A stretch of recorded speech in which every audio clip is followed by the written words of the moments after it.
dan jenis-jenis cerita fiksi.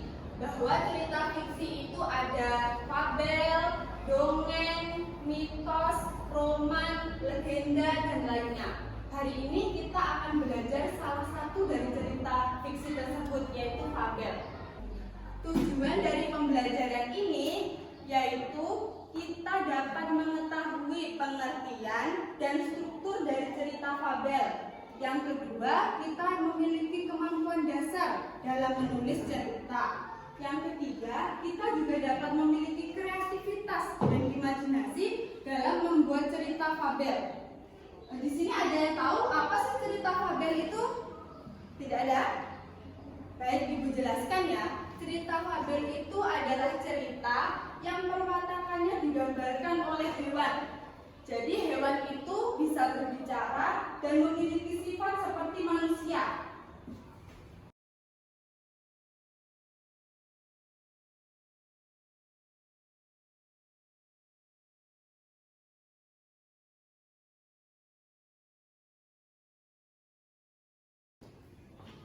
Cerita fabel memiliki unsur pembangun yaitu tema, tokoh, alur, latar, sudut pandang, dan amanat.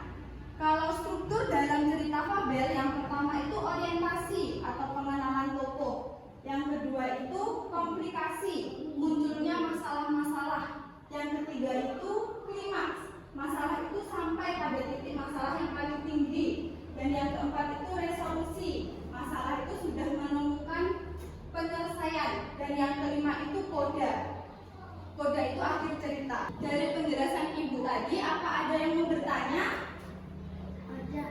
Ya, Mas Albi mau bertanya apa? Apa itu gunanya koda? Apa itu gunanya koda? Jadi koda itu berisi amanat cerita.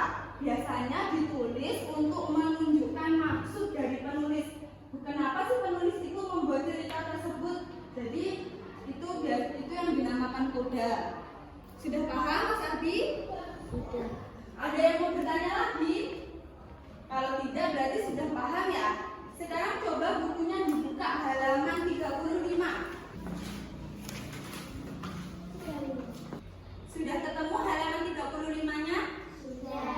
Ya, di situ ada cerita kancil dan buaya.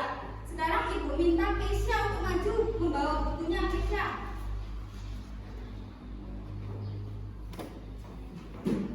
Sini, Keisha.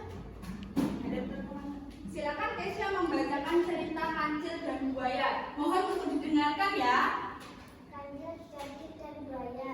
Pada suatu hari, si kancil binatang yang katanya cerdik itu. Terima kasih ya Keisha. Bisa duduk kembali. Dari cerita tersebut, Ibu mau tanya, siapa sajakah tokoh yang ada di dalam cerita tersebut?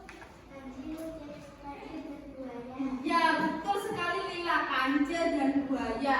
Tokoh dalam cerita tersebut adalah kancil dan buaya. Di bawah cerita ada 5 pertanyaan. Bisa kalian jawab terlebih dahulu ya.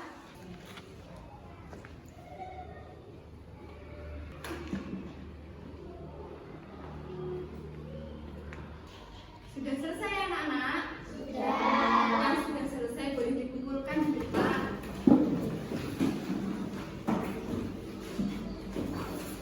Terima kasih. Sekarang Ibu minta kalian untuk membagi menjadi 2 kelompok. Arjuna, Lila, Aini, dan Wahyudi menjadi 1 kelompok ya.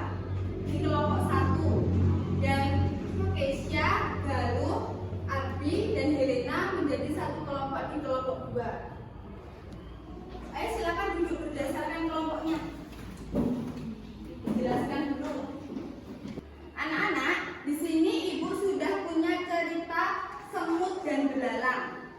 Ibu minta kalian untuk menuliskan cerita dengan kelompok masing-masing. Ingat ya, cara menulis ceritanya itu yang pertama, dengan mengamati gambar. Yang kedua, menulis peristiwa-peristiwa penting dalam gambar.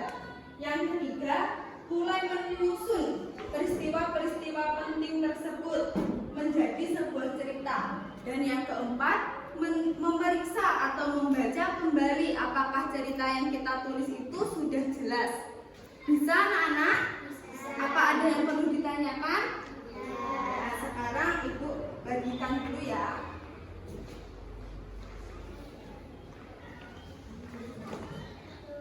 Tulis nama kelompok kalian dulu.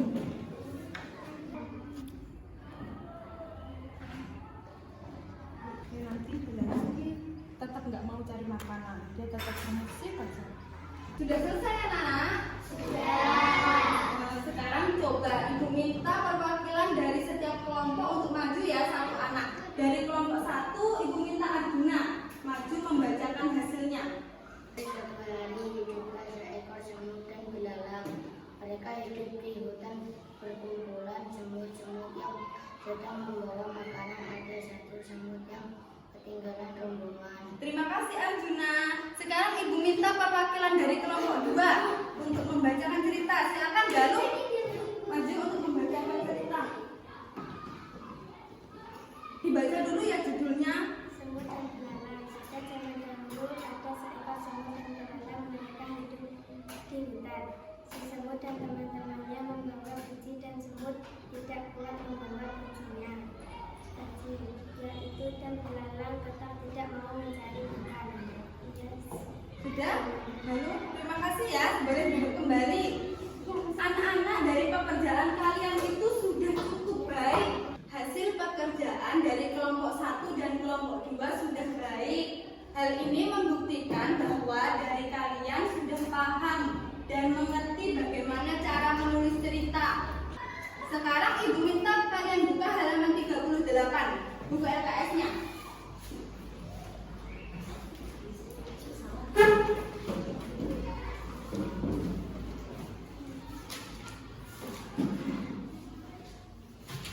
Ya, halaman 38 sudah ketemu? Sudah. Di situ ada cerita. Kalian boleh mengerjakannya di rumah. Untuk tugas sekolah ya.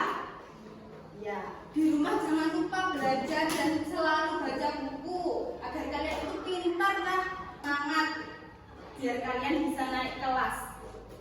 Sudah, sekian dulu ya pembelajaran kita hari ini.